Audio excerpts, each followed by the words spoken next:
গজেনের মুখ থেকে আসল অপরাধীর নাম জেনে গেল দ্রোণ। সম্পূর্ণ জানতে ভিডিওটিতে একটি লাইক করে প্রথম থেকেই দেখতে থাকো। গল্পের শুরুতেই দেখা যায় দ্রোণ তো তাড়াতাড়ি করে গাড়ি নিয়ে ফিরছিল চিনির কাছেই, আর এদিকে চিনি তো এখনও পড়ে যাচ্ছে খাতাটা। আর তারপর নার্স বলে, দেখুন ম্যাডাম, অনেকটা রাত হয়ে গেছে, এরপরে স্যার কিন্তু আমাকে বকবে, আর সেটা খুব একটা ভালো হবে না। তার থেকে বরং আপনি এখন একটু রেস্ট নিন, না হলে কিন্তু স্যার এসে আপনাকেও দেবে আমাকেও দেবে বকা।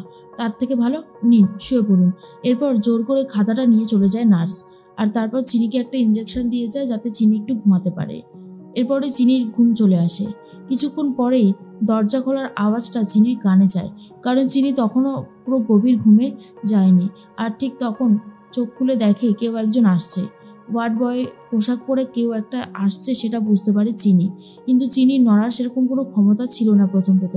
তারপর যখন বুঝতে পারে এটা হলো সেই গজেন গুন্ডা, আর তারপর গজেন যখন অস্ত্র বার করেছে, চিনি তখনই পড়ে যাচ্ছে বিছানা থেকে, আর তখনই বেডের ওপরে ছুরি দিয়ে আঘাত করে গজেন গুন্ডা। চিনি বাঁচার জন্য ছটফট করতে থাকে, আর তার মধ্যেই চলে এসেছে দ্রোণ এসে গজেনকে বেধড়ক মারতে থাকে, আর বল আসল অপরাধীর নাম কি? কর্তামা। হ্যাঁ, কর্তামা মানে ঠাম্মি। এরপরে গজেন দ্রোণকে মারতে থাকে, আর তারপর চিনি কোনো মতন উঠে ওই হাত নিয়েই গজেনের মাথায় এমন করে আঘাত করে যে গজেন মাথা ঘুরে ওখানেই পড়ে যায়। এর মধ্যে চিনিরও শরীরটা খারাপ লাগতে থাকে। দ্রোণ তখন বলে, এই চিনি কথা বলো না, এই চিনি কথা বলছো না কেন? এরপর চিনিকে শুয়ে দিয়েছে বেডে, আর বলে, আশা করি তাড়াতাড়ি জ্ঞান ফিরে আসবে। যা কাণ্ড হলো। অন্যদিকে নার্সকে ডাকে আর বলে, আপনাকে যে আমি বলেছিলাম চিনির এখানে পাহারা দিতে, আপনি কথা শুনলেন না কেন? আজকে আপনি যদি কথা শুনতেন তাহলে এত বড় বিপদটা ঘটতো না। অনেক বড় বিপদের হাত থেকে চিনি বেঁচে গেছে। হ্যাঁ, আর এই গজেন গুন্ডাকে অপারেশন থিয়েটারে নিয়ে যান, এ যেন বেঁচে থাকে, কথাটা মনে রাখবেন। এরপরেই চিনি বলে, ছোট মালিক, আপনি যদি ঠিক সময় না আসতেন তাহলে আজকে চিনি হারিয়ে যেত। দ্রোণ তখন বলে, আমি না তোমার স্বামী? আমি তো তোমার দায়িত্ব নিয়েছি, সুখে দুঃখে সবসময় তোমার পাশে থাকবো। তোমাকে এত সহজে ছেড়ে দিতাম কি করে বলো? কারণ আমি যে তোমাকে ভালোবাসি। কথাটা শোনার পরেই চিনি খুব খুশি হয়ে যায়, আর এরপরেই চিনি বলে, ছোট মালিক, আমি সত্যি বুঝতে পারছি না কে আমাকে মারার চেষ্টা করছে, কিন্তু দ্রোণ বুঝে যায় কর্তামা মানে ঠাম্মি মারার চেষ্টা করছে, আর কেউ নয়। এর মধ্যেই ঠাম্মিকে ফোন করছে দ্রোণ, আর বলে, ঠাম্মি, বলছিলাম তুমি যাকে পাঠিয়েছিলে না চিনিকে মারতে, সেই গজেন গুন্ডা এখন আমাদের কবজায় রয়েছে, আর গজেন না সত্যিটা স্বীকার করেছে। আর প্রমাণ হিসেবে গজেনের ফোনে রয়েছে তোমার ফোন নাম্বার। তুমি যখন ফোন করেছিলে গজেনকে পুলিশের কথাটা বলতে, যে পুলিশ রয়েছে, কাজটা যেন গজেন এখন না করে, তখন সেই ফোনটা রিসিভ করেছিলাম আমি সত্যিটা জেনে গিয়েছিলাম যে তুমি আছো যে কিনা চিনিকে মারতে চাইছো। আমার কাছে পুরো সত্যিটা এখনো স্পষ্ট, বুঝলে তো? ঠাম্মি মনে মনে বলে, সর্বনাশ, আমি তো ভাবছিলাম যে গজেন এতক্ষণে হয়তো কাজটা করেও ফেলেছে, এখনও গজেন কাজটা করতে পারলো না, উল্টে নিজেই ধরা পড়ে গেল। হে ভগবান, এবার কি হবে? গজেনের অবস্থার কথা শুনে ঠাম্মির খুবই ভয় লাগে। দ্রোণ তখন বলে, আমি এক্ষুনি বাড়িতে আসছি, বাড়িতে এসে সিসিটিভি ফুটেজটা চেক করব। তুমি কিন্তু ফুটেজটা কিছু নষ্ট করো না, তাহলে কিন্তু তুমি তখন ধরা পড়ে যাবে, কথাটা মাথায় রেখো। বলেই ফোনটা কেটে দেয়। ঠাম্মি বলে, দাদু ভাই এ কী ভাষার সাথে কথা বললো আমার সাথে? না, এটা তো একদমই ঠিক করলো না দাদু ভাই। চিনি, এই সব কিছু নষ্টের মূলে রয়েছে শুধুমাত্র চিনিকে এত সহজে ছাড়া যাবে না, ওকে শাস্তি পেতেই হবে। বারবার ও বেঁচে যাচ্ছে, সত্যি ওর ক্ষমতা দেখে আমি অবাক হয়ে যাচ্ছি।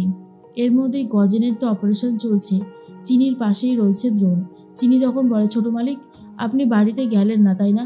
ওই সিসিটিভি ফুটেজ কর্তামা ঠিকই ডিলিট করে দেবে। তখনই দ্রোণ বলে, দেখি না কি করে। তুমি এত চিন্তা করছো কেন? গজেন তো আমাদের সাথে রয়েছে, গজেনের স্টেটমেন্টের উপরে অনেক কিছু নির্ভর করবে। তাই জন্য তো বলছি গজেনের সুস্থ হওয়াটা দরকার। গজেন যদি একবার সুস্থ হতে পারে, পরপর করে মুখ থেকে সত্যিটা বলে দেবে।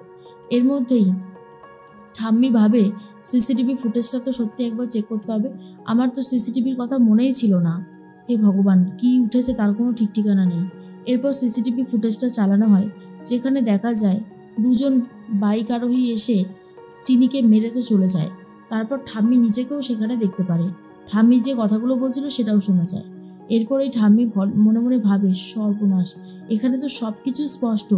দ্রোণ তো এসে দেখলেই বুঝে যাবে যে আমি এসব করেছি, তার মধ্যে গজেনও ওরা হেফাজতে রয়েছে। সব কিছু একেবারে শেষ হয়ে যাবে। না না, এত ভেঙে পড়লে হবে না।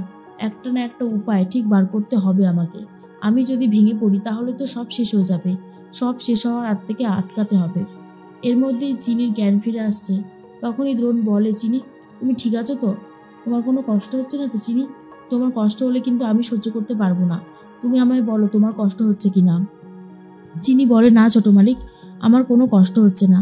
আজ যদি আপনি সঠিক সময়ে এসে না বাঁচাতেন আমাকে, তাহলে হয়তো চিনির আজকেই শেষ দিন হতো।